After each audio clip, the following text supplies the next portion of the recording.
स्वागत करेंगे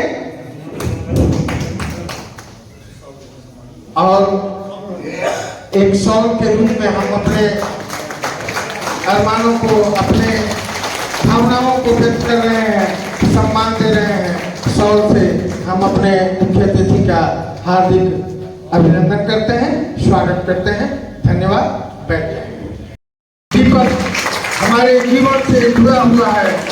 दीपक प्रज्वलन के साथ आज की संगोष्ठी का विधिवत प्रारंभ करते हैं।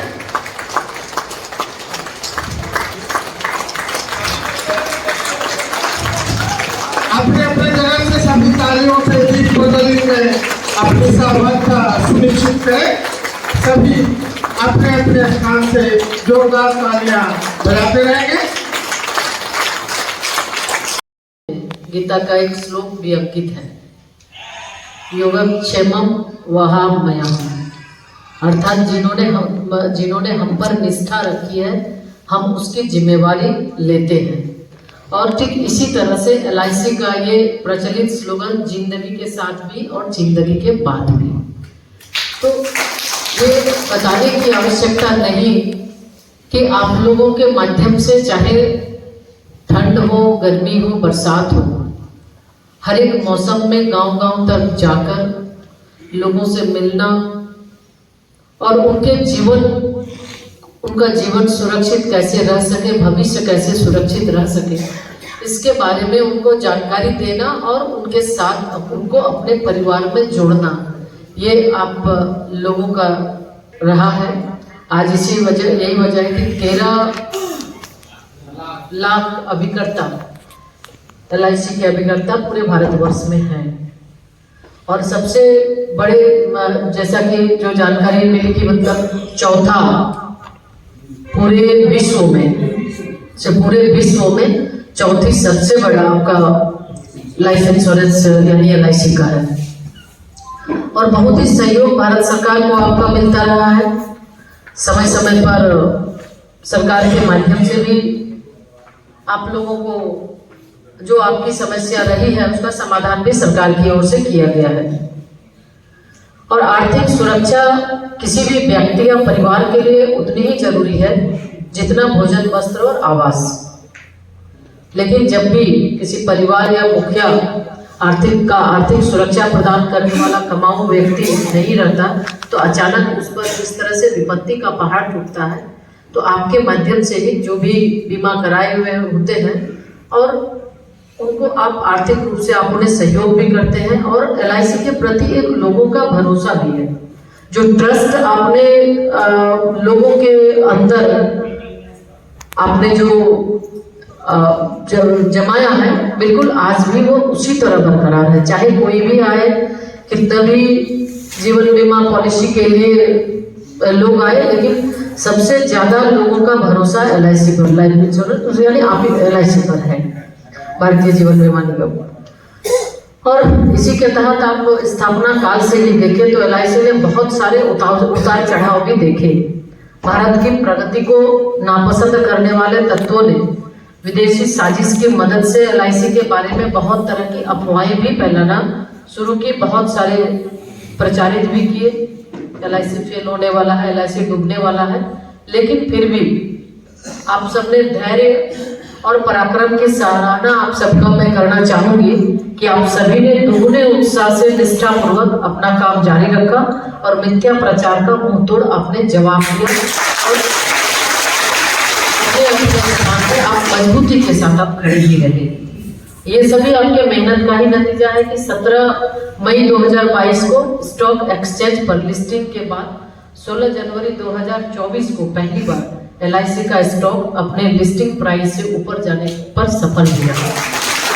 और इतना ही नहीं, लिस्टिंग के बाद पहली बार LIC का शेयर 900 रुपये के लेवल को भी छूने में कामयाब रहा।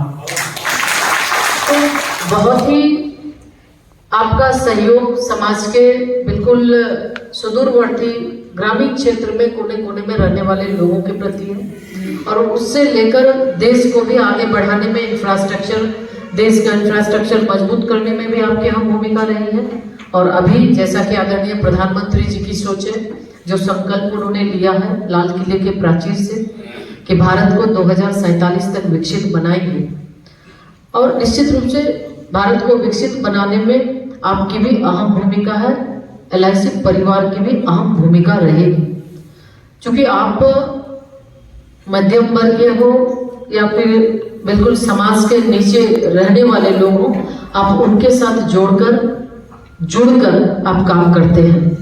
एक एक व्यक्ति को आप देश के बारे में, देश के अंदर हो रहे जो परिवर्तन है या फिर जो बदलाव है या देश किस तरह से आगे बढ़ रहा है, हर एक चीजों को बताने का भी काम करते हैं और ट्रस्ट डेवलप करने का भी आप काम करते हैं।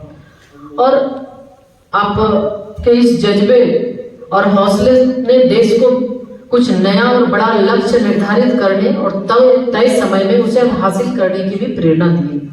आदरणीय प्रधानमंत्री जी का जो सपना है 2047 तक जब देश 100वीं वर्षगांठ मनाएगा, शताब्दी वर्ष मनाएगा, तो उस समय कोई भी ऐसा व्यक्ति ना हो जो जीवन बीमा सुरक्षा से कोई भी वंचित हो।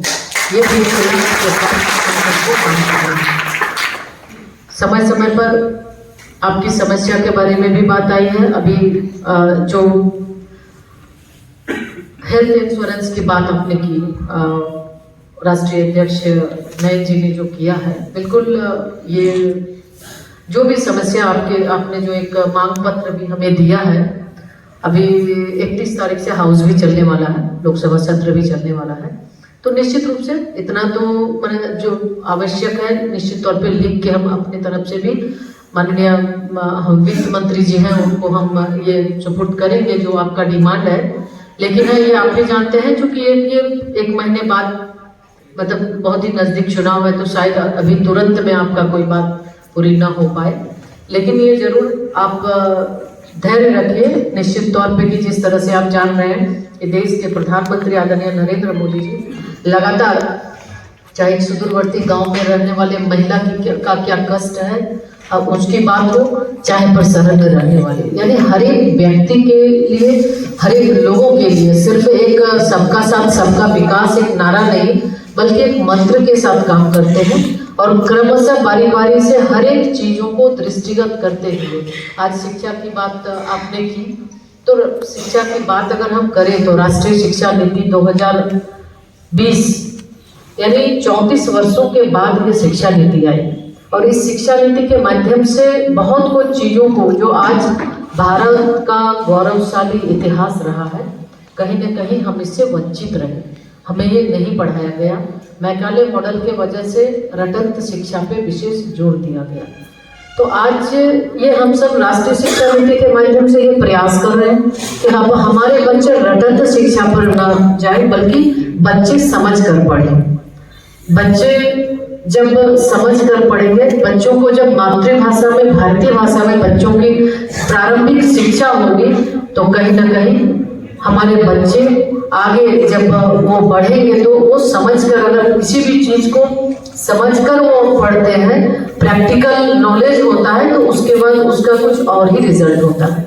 तो ये एक प्रोविजन इस राष्ट्रीय शिक्षा नीति के माध्यम से, जो कि शिक्षा नीति में भी लाखों लोगों का पूरे देश के अंदर जितने पंचायत है, सब पंचायत से जो बुद्धिजीवी हैं उनका, जो शिक्षाविद है उनका, लाखों लोगों का सुझाव लिया गया और उसके बाद के कस्तूरी रंगन जी के नेतृत्व में, उनके अध्यक्षता में राष्ट्रीय शिक्षा नीति बनी।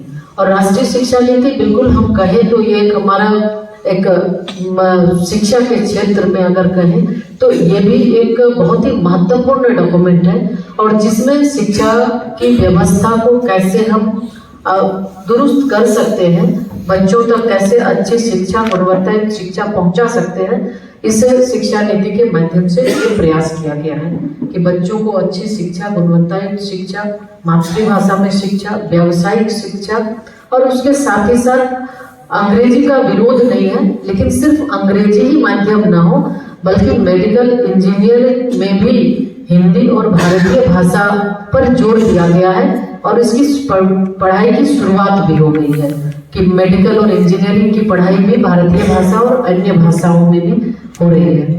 तो ये एक व्यवस्था की अगर बच्चे अंग्रेजी ना जाने तो उसके वजह से उसका प्रतिभा छिपे नहीं, दबे नहीं, बल्कि वो भी आगे बढ़ सके, ये भी एक प्रयास रहा है।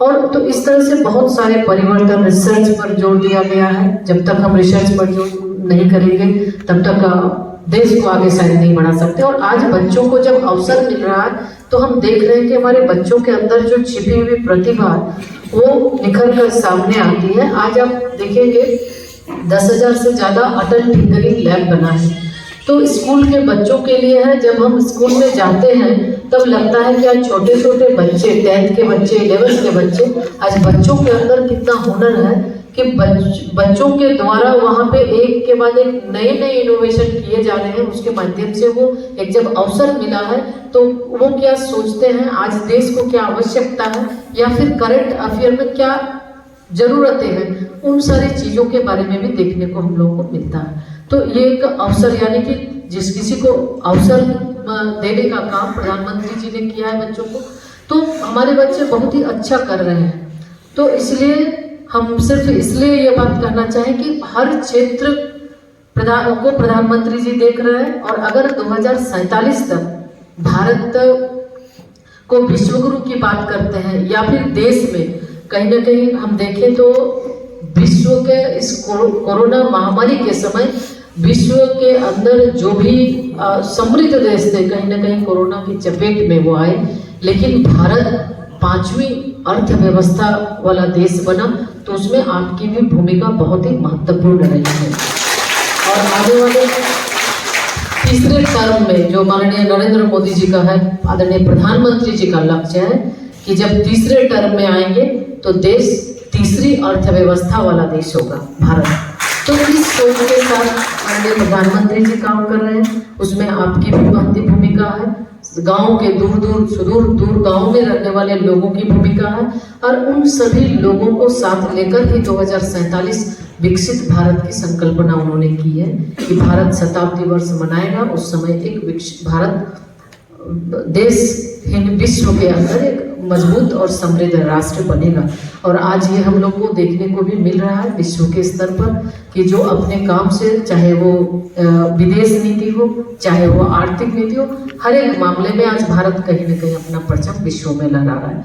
आने वाले समय में भी हम इतना आपको विश्वास दिलाते हैं, जो भी, चूँकि आप एक एक व्यक्ति से जुड़े हैं, 13 लाख बहुत बड़ी संख्या होती है, और 13 लाख न जाने और कितने नीचे परिवार तक आप जुड़े हुए हैं। तो आप उनको कन्विंस करते हैं, आप उनके जीवन की रक्षा करते हैं, सुरक्षा करते हैं। और जब परिवार का कोई भी मुखिया अगर घर से चला जाता है तो वैसे दुख की घड़ी में, कठिन बेला में आप ही उसको साथ देते हैं। क्योंकि जो भी बीमा वो कराते हैं दूसरे जगह पे कराते हैं, बहुत जगह ऐसा है जहाँ पर कि वो डूब भी जाता है, लेकिन आपके वो सिक्योर है, श्योर है। और उनके जो जीवन के साथ भी और जीवन के बाद भी जो आपका स्लोगन है उसको चरितार्थ भी आप करते हैं। तो इसलिए हम जरूर इतना आपको आश्वस्त करना चाहेंगे आज के इस कार्यक्रम के माध्यम से कि जो आप लोगों ने आपने जो दिया है, चाहे हेल्थ इंश्योरेंस का हो या अन्य और जो समस्या है, बिल्कुल पॉजिटिव एक ईमानदारी से प्रयास भी होगा और एक सकारात्मक सोच के साथ सकारात्मक पहल भी इसमें की जाएगी और आपकी बात को वहाँ तक दिल्ली तक माननीय मंत्री जी तक पहुँचाया भी जाएगा कि आप लोगों को भी जब बीमा हेल्थ इंश्योरेंस हेल्थ के मामले में कहीं ना कहीं जैसे आयुष्मान कार्ड है या अन्य किसी से भी आपको जोड़ा जाए, ताकि आपके भी परिवार का, बच्चों का सही ढंग से जब कभी कोई बीमार पड़ते हैं इससे आप सभी को हम अपनी ओर से शुभकामना देते हैं, आपके प्रति आभार व्यक्त करते हैं। देश को आगे बढ़ाने में जो आपकी महती भूमिका है, आने वाले समय में भी आप दोगुनी उत्साह के साथ, ऊर्जा और ताकत के साथ आप देश को आगे बढ़ाएंगे और तीसरी बड़ी अर्थव्यवस्था वाला देश भारत बनेगा, तो उसमें आपकी भी महती भूमिका रहेगी। इसी बात के साथ बहुत बहुत धन्यवाद, बहुत आप सबको शुभकामना। भारत माता की जय।